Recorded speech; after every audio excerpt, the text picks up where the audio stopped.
میرے پاکستانیوں، اس وقت میرے گھر کے ارد گرد جو انٹرنیٹ ہے وہ کاٹ دیا گیا ہے، تو میں یہ اب امید رکھتا ہوں کہ آپ کے پاس یہ جو آج میں آپ سے بات چیت کرنا چاہتا ہوں یہ آپ تک پہنچ جائے۔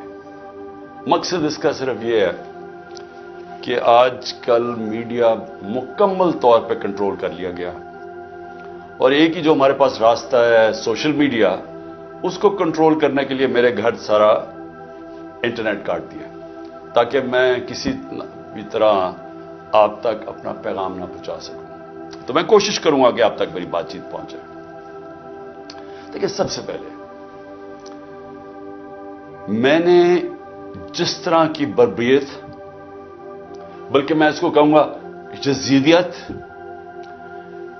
جو آج کل یزید کا، آج کل کے یزید جس طرح کی ظلم تحریک انصاف کے لوگوں کے اوپر کیا جا رہا ہے، پتہ نہیں، مجھے لوگ کہتے تھے کہ شاید ضیاء الحق کے زمانے میں پیپلز پارٹی کے لوگوں سے ایسا ظلم ہوا، اور تھوڑے سے لوگوں سے، اتنے لوگوں سے تو کبھی ہوا ہی نہیں ہے ظلم۔ اس وقت 10,000 سے زیادہ ہمارے کارکنوں کو جیلوں میں ڈالا ہوا ہے، اور میں آپ کو یہ بتا دوں کہ اتنی مشکل حالات ہیں آج۔ آپ نے گرمی دیکھی ہے، گرمی کی انتہا ہے آج، چھوٹے چھوٹے پنجروں میں ان کو بند کیا ہوا ہے، کھانا ان کو صحیح نہیں مل رہا، پانی وہ ترستے ہیں وہاں، وکیلوں کو ملنے نہیں دیتے، کئی جگہ ہمارے وکیل ہی نہیں وہاں پہنچ سکتے، اور ان کو جس طرح یعنی کہ کوئی غیر ملک دشمن ہے اس طرح رکھا ہوا ہے، بلکہ غیر ملک دشمن بھی پرزنرز آف وار کے بھی حقوق ہوتے ہیں۔ یہاں تو صرف ان کو ایک کہ فائدہ اٹھاتے ہوئے جو کور کمانڈر کا گھر جلایا گیا، اس کا فائدہ اٹھاتے ہوئے پہلے سے پلان بنا ہوا تھا، اور میرا جس وقت بھی، یہ میں آپ کو بتا دوں، جس وقت بھی اس کے اوپر انویسٹیگیشن ہوگی یہ ثابت ہو جائے گا کہ یہ پری پلان تھا سب کچھ۔ سو اس لیے اس کے فائدہ اٹھاتے ہوئے ایک ایسا کریک ڈاؤن ہے جو میں نے پاکستان کی تاریخ میں کبھی نہیں دیکھا۔ صرف یہی نہیں کہ صرف تحریک انصاف کے کارکنوں کو اندر ڈالا ہے، سپورٹرز کو، سوشل میڈیا کے لوگ جو اپنے طور پہ پارٹی میں بھی نہیں، جو کہ پی ٹی آئی کے لیے ٹویٹ کرتے تھے، ان کو بھی اندر ڈال دیا، ساری لیڈرشپ اندر ڈالی ہوئی ہے، اور نکلنے کا صرف ایک طریقہ ہے کہ ایک وہ جادو کے لفظ کہہ دو، وہ جس طرح ہوتا تھا نا، کھل جا سم سم، آپ جادو کا لفظ کہہ دیں کہ جی میں تحریک انصاف میں نہیں ہوں، تو آپ رہا ہو سکتے ہیں۔ یعنی یہ مذاق ہو رہا ہے ہمارے ملک کے ساتھ۔ کسی بھی دور کے اندر میں نے یہ نہیں دیکھا کہ صرف اور صرف آپ کے اوپر، اگر آپ نہیں کہتے کہ میں تحریک انصاف میں ہوں، تو آپ کے اوپر ظلم ہوں گے، تشدد ہوگا، آپ کو اس جگہ اس طرح کی گرمی کے اندر آپ کو دڑبوں میں بند کر دیں گے۔ لیکن جب آپ یہ کہیں گے کہ میں تحریک انصاف چھوڑ رہا ہوں، تو سب کچھ ٹھیک ہو جائے گا، آپ کے سارے گناہ معاف ہو جائیں گے۔ اور پھر مجھے جو حیرت ہے آج کہ کوئی ہیومن رائٹس کی آوازیں نہیں نکل رہی ہیں۔ وہ جو لوگ شور مچاتے تھے آزادی صحافت کی اور بڑا ظلم کر رہا ہے عمران خان، یعنی اب کدھر گئی ہے آزادی صحافت؟ سارا میڈیا دبایا ہوا ہے، پروپیگنڈا چل رہا ہے، ون سائیڈڈ چیزیں جا رہی ہیں۔ ہمارے لوگ اب جاتے ہوئے ڈرتے ہیں میڈیا کے اوپر پکڑ کے جیل میں ڈال دیں گے، ون سائیڈڈ چیزیں چل رہی ہیں۔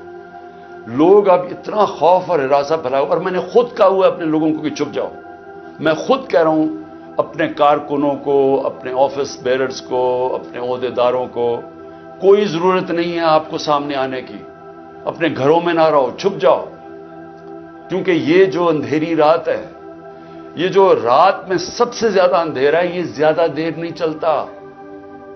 اور اللہ قرآن میں کہتا ہے کہ اس کو جو سب سے زیادہ چیز پسند ہے، مشکل وقت میں صبر کرنا، صبر کریں۔ مجھے پوری طرح احساس ہے کہ آپ کے اوپر کیا گزر رہی ہے، لیکن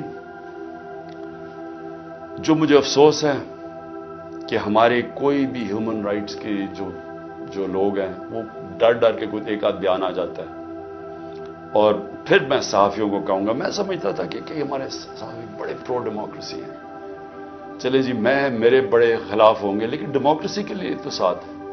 تو وہ یہ جو تماشا ہے یہ کیسے دیکھ رہے ہیں؟ کیا ان کا کوئی ضمیر نہیں جاگ رہا؟ کیا جب انہوں نے شیرین مزاری سے جو ہوا اور جو اس نے پھر آخر میں جا کے پارٹی چھوڑی، کیا ان کو کوئی دل میں آواز نہیں کوئی آئی کہ یہ اس سے بڑا ظلم کیا ہو سکتا ہے ایک معاشرے پہ؟ کوئی آپ کو یہ لگا نہیں؟ جو عورتوں کی تنظیمیں ہیں جو عورتوں کے حقوق کے اوپر بات کرتی ہیں کہ ایک ایسی عورت جو بیوہ، والدہ اس کی بیوہ، بیٹی ایک جو اس کا دھیان رکھ رہی ہے، جو بلڈ پریشر کی مریض، اس سے جو انہوں نے کیا ہے اس گرمی کے اندر، کبھی ایک جیل میں لے کے جائیں، اس کے بعد ادھر سے نکال کے دوسرے جیل میں لے جائیں، ادھر عدالت اس کو ضمانت دے کوئی اور کیس میں پکڑ کے لے جائیں، گجرات لے گئے اس گرمی کے اندر. تو بلڈ پریشر کی شیرین ہمیں پتہ ہے اس کی صحت نے یہ اجازت ہی نہیں دینا تھا. میں نے تو شکر کیا کہ اس نے اس ظلم سے اپنے آپ کو بچانے کے لیے اس نے پارٹی سے ریزائن کیا. لیکن کس کو نقصان ہوا؟ پاکستان کی پالیٹکس کو نقصان ہوا. شیرین ہماری ٹاپ پارلیمنٹیرین تھی.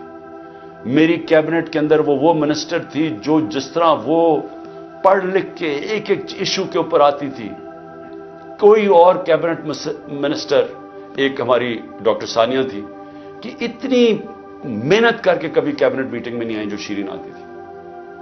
اس کے علاوہ سارے اس کے دشمن بھی جانتے ہیں کہ وہ ایک محب وطن پاکستانی، وہ کبھی بھی اینٹی پاکستان کا نہیں سوچ سکتی تھی. شیرین مزاری جان دے دے لیکن وہ ایک پاکستان کے ہر کاز کے لیے کھڑی ہوتی تھی. جو لوگ اس کو الٹرا نیشنلسٹ کہتے تھے، کئی دفعہ وہ کئی ناراض ہو جاتے تھے کہ وہ بڑی سخت باتیں کرتی تھی، لیکن وہ نظریاتی عورت تھی.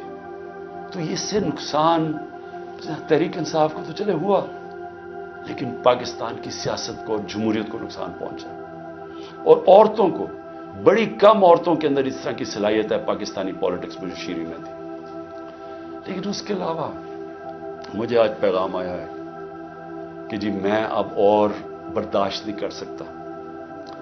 انہوں نے میرے گھر پہ لوگ بھیجے، گھر کے اندر گھس گئے لوگ. انہوں نے آ کے رات کو بیوی، میرا 13 سال کا بچہ وہاں اندر گھس گئے، میری بزنسز کے اوپر، میرے رشتہ داروں کے اوپر پریشر ڈال دیا. لیکن کہتا آخر میں انہوں نے کہا میں تمہارے 13 سال کے بیٹے کو اٹھا کے لے جائے گیا. تو میں جی اور پریشر برداشت نہیں کر سکتا، وہ بھی چھوڑ گیا. تو یہ اس وقت کا حالات ہے کہ کسی نہ کسی طرح پی ٹی آئی کو چھوڑیں گے، سب کچھ گناہ معاف ہو جائیں گے. میں اس وقت مجھے حیرت ہو رہی ہے، اور مجھے کئی لوگوں کے اوپر خود پتا ہے کہ ان کے اوپر کتنا پریشر تھا، کیونکہ مجھے بتاتے رہے کہ